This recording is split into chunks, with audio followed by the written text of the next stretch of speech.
Well, Crickets. Where are all these cups, Bonte? Well, the Warriors have been eliminated from knockout contention in the Emirates NBA Cup. You see the point differential on -32. But the Rockets, they're not going. They don't have a chance to go to Vegas either. It'll be Denver and San Antonio advancing out of Group C. A lot of people call it the Group of Death. No doubt about that. But let's hear from Steve Kerr. I'm sure he's more worried about Stephen Curry's quad as opposed to the standings in the Emirates NBA Cup. Did you get any clarity on even what body part, Steph injured? Quad? Right quad contusion. We'll get an MRI. Okay.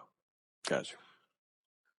He was limping back to the replay challenge. Did you notice that? Did he?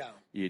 That was the same thing that it kind of cropped up throughout. Yes, I didn't ask him. I always just rely on the training staff to tell me whatever I need to know. So but I did see him limping.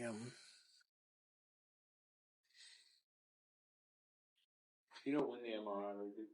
I don't. The start of the fourth quarter looked like where the game kind of really changed.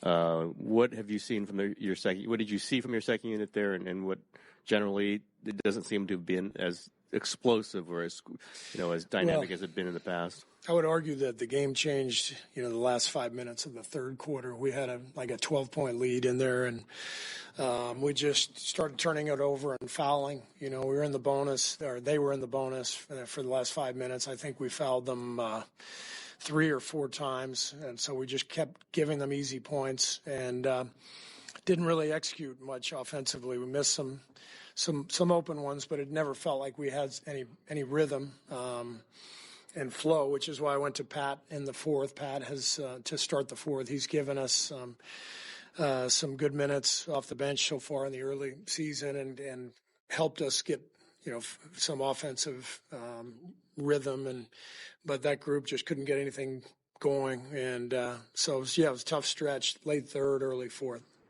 25 offensive rebounds for the Rockets. How much do you think that affected the offensive flow? Yeah, no, that's everything, right? And we obviously know that about this team. Capella had 8 on his own. I mean, that's what they're doing. I mean, it's highest offensive rebound percentage in NBA history coming into the game, and it just went up, obviously. So, great rebounding team, very physical, and give them credit.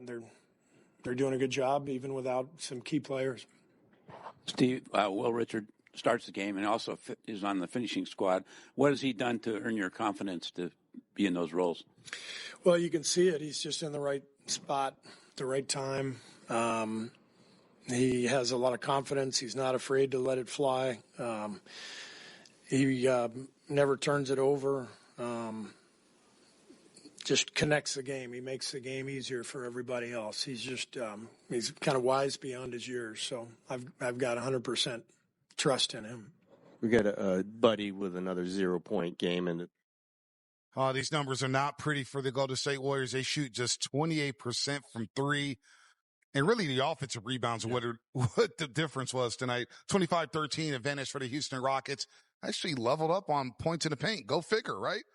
Wow. But it was the 3-point shooting in that second half. 2 of 21 in the second half from the perimeter. They were 10 of 22 in the first half. You see the turnovers, they were -7 there when it came to points off turnovers. Houston Rockets only shot 4 free throws in the first half. And then they got that bonus in the third quarter, which flipped the game. Everything. Down 12. They shot 10 of them in the third, making 7. Yeah, down 12 in that third quarter. The Warriors go on a 5-minute drought. They can't score. Rockets come roaring back and go on a 24-6 run, and they take control of the basketball game, and they still won here at Chase Center.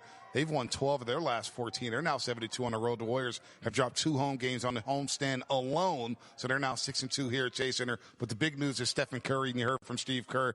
He will receive an MRI on that right quad. You hope that the injury isn't serious, as you see right here. He was getting banged around all night long, man. They were physical. Top blocking, grabbing, scratching. And right there, Stephen Curry kind of felt something in that quad, started limping around, and he left late in the game. I mean, it says a lot that Steph had to leave the game, especially at the end of the game. Right. You know how much of a warrior he is. He fights through and plays through everything.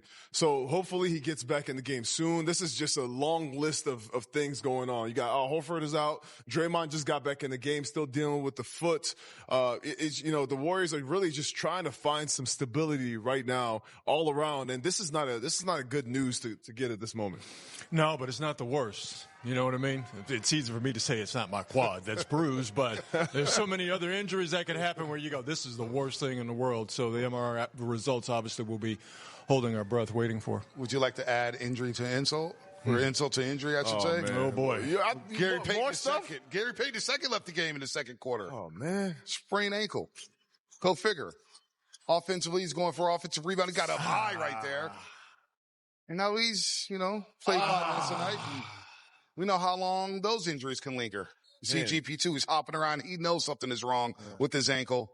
He did not return to the game as well. So that's an injury, huh? That's now Al Horford, Stephen Curry, Jonathan Kuminga. It's a problem. Injuries are starting to pile up. I mean, who do these guys think they are? The Niners? You said that, not me. Don't put that curse on the team. They're jealous of this injury report right now down in Santa Clara. They're actually getting healthier, Ron. What are you talking about? Well, you know what? Hopefully they can get healthier like the Niners are at this point. Brutal. All right, let's talk about the game into the game. Man, the karma, man. Ron, you got to stay away, man. We got to listen to Fitz. Keep you away. But Draymond Green, look, he came out on fire, especially offensively. And trust me, Fezzi, I'll pull up the record in just a second. But we're going to add it. When Draymond hits 2 threes, what's the record, Vontae? Yeah, I'm pulling it up right now. I just wanted to throw it away. They're now 152 and 44. So he makes 2 threes in a game. But overall, a solid game. 8 assists, 8 rebounds, 12 points. And I thought he did a fantastic job one-on-one against Alperen Sengun. He got him out of his comfort zone. Sengun was not efficient whatsoever. 7 of 18 from the floor. We'll get to him in a moment. But Draymond Green, a solid night for him coming back after he missed Monday night's game with the foot sprain. He did a whale of a job on Sengun, and not having to double Sengun, I think for the Warriors in the first half served them well because they didn't have to scramble, in that mode defensively. So yeah, credit to Draymond for the job he did on Sengun, and they played him the right way. As much as they could get him out of the paint, they tried, they did, and when he was outside of the paint, Sengun was less effective. Draymond did his job. Yeah. Offensively, he was aggressive. He shot the shots that they were given to him. Thought in the first half he was more aggressive. He was making those threes. He had a couple drives to the basket. You saw the dunk right there. It's rare that Alperen Sengun gets a one-on-one matchup for most of a game. Right. You got double teams. People triple team him at times. Like Alperen Sengun is a low down there. And for Draymond to go toe-to-toe with him, hold him to 16 points, that is a matchup right there. And without Kevin Durant, that says a lot. Like, you're supposed to win that game. But, man, it is really hard to win a game when Reed Sheppard comes out of nowhere, jumps out of the scouting report to get 30 points in the night and change the whole rhythm and the flow of and spoils Draymond's night. But it was a good one-on-one matchup. Let's talk about Sengun right now, because Sengun, you call him mini Joker. Mini Jokic. And he hit that shot in the fourth quarter. It looked like the Joker when he iced the game there, but 6 assists. 6 rebounds. But again, Draymond Green did a fantastic job on him. You get him out of the post. You get him out of that restricted area. You can neutralize Sengun. But then when he does that, how many dribbles do you give a player before you bring somebody? I get it. Draymond's a great defender. But if anybody in the NBA, 3, 4, 5, 6 dribbles to get to the rim, it's really hard. Man, that looked like 80s and 90s basketball where you just give it to a guy and say, go get him, guy. I missed that basketball. Yeah. This was a nice type of game. You missed that basketball? I missed that type of basketball. I thought you said you like offense. I like you want to see buckets. I want to see physicality as well. Man, but you be switching up on me. I like both. I like all aspects of the game. Offense. Now you like defense. Man, the 90s is my golden era, man. When they didn't just call. We breathe on you guys nowadays. It's a foul.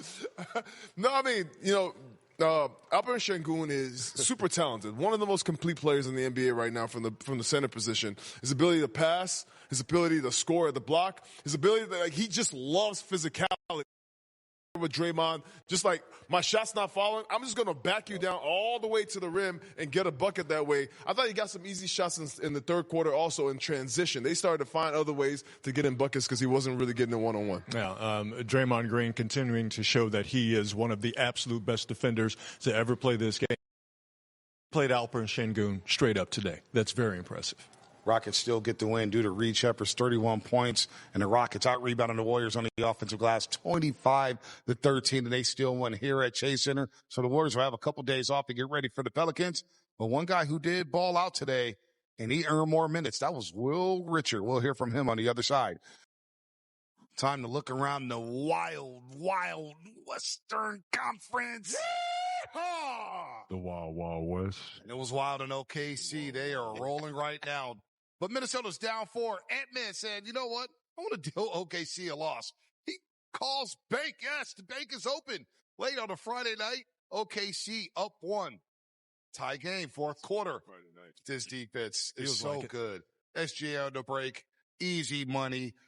Now, Anthony Edwards had 31, but SGA, the MVP, he's a problem. You see Lou Dort, nice pass to Chet Holmgren, and he ices it. OKC improves to 18-1 on the season. SGA with 40 points, 6 rebounds and 6 assists. And we see what happens when teams start 18-1 or better in NBA history. Man. We're going to go a long, long way, folks. It does remind me of a certain team from 2015 and 16 shown right there. It's really incredible. The way they plug and play their players, wow, that's a dangerous team. The way that they can get at you defensively, speed you up, turn you over, and then eat off that looks like the team that you were slightly referring to, but we all know what you're talking about. Man, I love the fact that even without their second best player, Jalen Williams. That's right. they're still running and so gunning, and they're deep. They're interchangeable. They switch on defense. Even their bigs are mobile. Yeah. They can pass. They can shoot. You saw Chet Holmgren, 7-footer, at the end of the game. They trust them with that shot. Like, that's a team that has incredible chemistry. We saw it last year before they won the championship. You can see that. And even the post-game conferences, you see them, the camaraderie is there. Those things they go a long way. And if you thought it was fake before, you got into the playoffs, and every game, every series when they were down, they were really going at it. But now this year to start the season, it's been incredible. 70 wins on deck? It's possible. Fezzi knows it. Possible. Fezzi knows it. Even you saying it, man, it gives me PTSD. Let's just move on to pods. Let's hear from Podziemski. The game was pretty close there in the fourth. What sort of was the turning point in that stretch?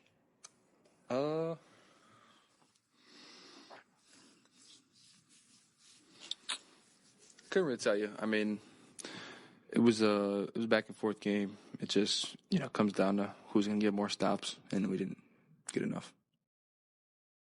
Brandon, Jimmy was just in the locker room saying everybody has to care more about doing the little things right and making stops and not just being an offensive focused team. I mean, do you think there's something to that where just everybody buying in to do more and hustle and care? That was a word he used. I mean, I think we all care. It's just, obviously it looks just a little bit worse because we lost and we've been losing, but, I mean, yeah, no one's going to bail us out of this kind of losing kind of funk we're in. So we just got to dig deep, may not look pretty, but, that's just how you win. With Steph potentially missing some games here, how do you guys sort of pick up the pieces to fill in the offensive gap? He's gonna be out. I mean, everybody just got just a little bit more. Nothing too drastic. Everybody just plays a little bit better, and collectively, you hope that's good enough to win. All right, that was Brandon Podziemski, 12 points off the bench, 5 rebounds, 5 of 11 from the floor, just 1 of 6 from the three-point line. Quinton Post got a lot of action tonight. 22 minutes, 12 points, just 1 of 6 from the three-point line. Had some great looks, Fezzi fell, but I think the big is getting better. He was playing physical. He was getting chippy out there. I like that move right there. There you go, big fella. I get really excited when I see Quinton Post get in the paint and finish like a 7-footer. That makes me very excited. Being that he is a shooter, he's somebody who can stretch the floor, that is incredible. But when a big gets in the game and they switch out a guard on you, and you can punish them right there under the paint, that for me makes me really excited.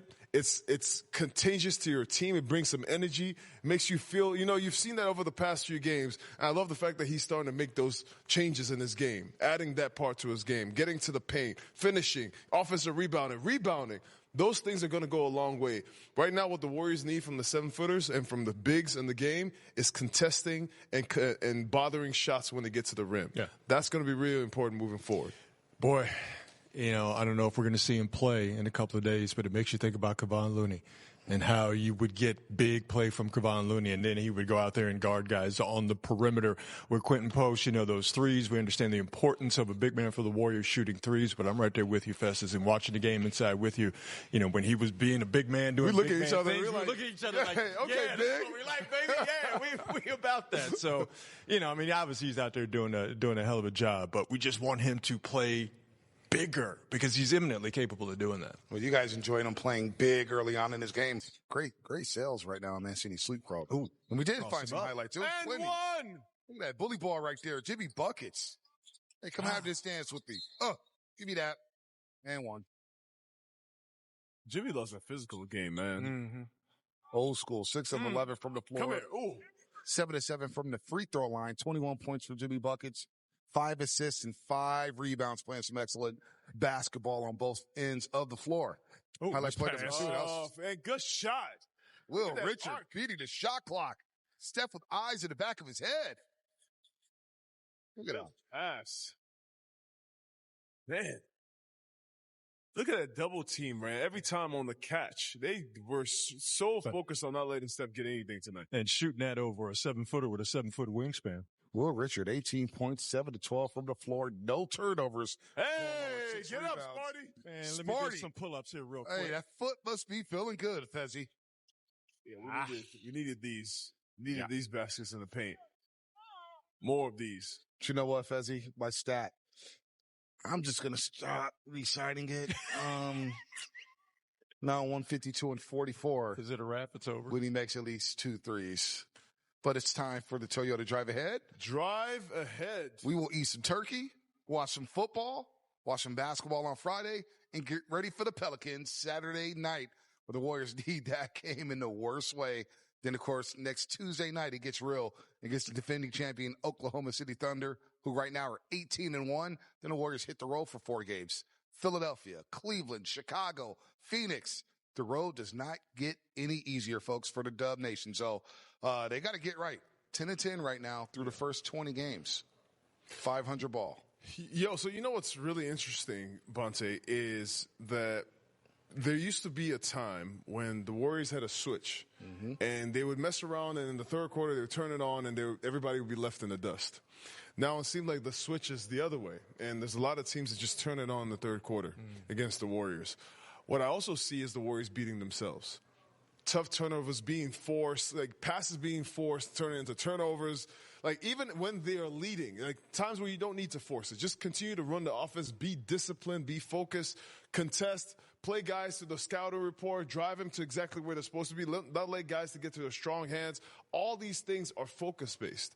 And I see the Warriors beating themselves because in these third quarters, the experienced team is looking like the young team. Right, hold on. I want to read this quote here on the wall. Jimmy Butler, not happy with the way they're playing, stating, we don't box out. We don't go with the scouting report. We let anybody do whatever they want. Open shots, get into the paint, free throws. It's just sad. He's not wrong. He's 100% not wrong. Think about the third quarter. They let the Rockets get into the bonus, let them shoot 10 free throws. All right? Let the Rockets get 9 offensive rebounds. Let Reed Sheppard get back going, getting anything he wanted, as we've talked about many times over the course of this show. And you're 100% right. The Warriors used to flip that switch, but when they flipped that switch and got it going, what were they doing on the court? It was defensively how they got themselves in the game. Speeding up the opposition, turning them over, getting baskets off of those turnovers, and then burying the other teams. If they cannot stop people at the point of attack, and which lets them get to the basket or they kick it back out, get the Warriors defense in scramble mode, and they're able to shoot over the top of that, the Warriors are dead in the water.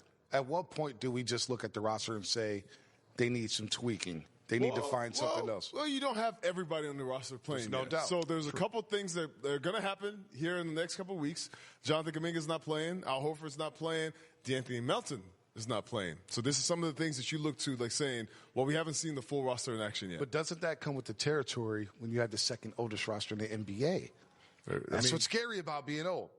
and wise and experienced. That's myself. Have you ever been experienced? I'm excited to see these guys come back into the game. No doubt. They need all the help they can get right now as they lose to the Rockets and fall to 1-2 on this 5-game homestand. We'll see you Saturday night, but don't go anywhere. Doves Talk Live is next with the special guest, Carlos Ramirez. What?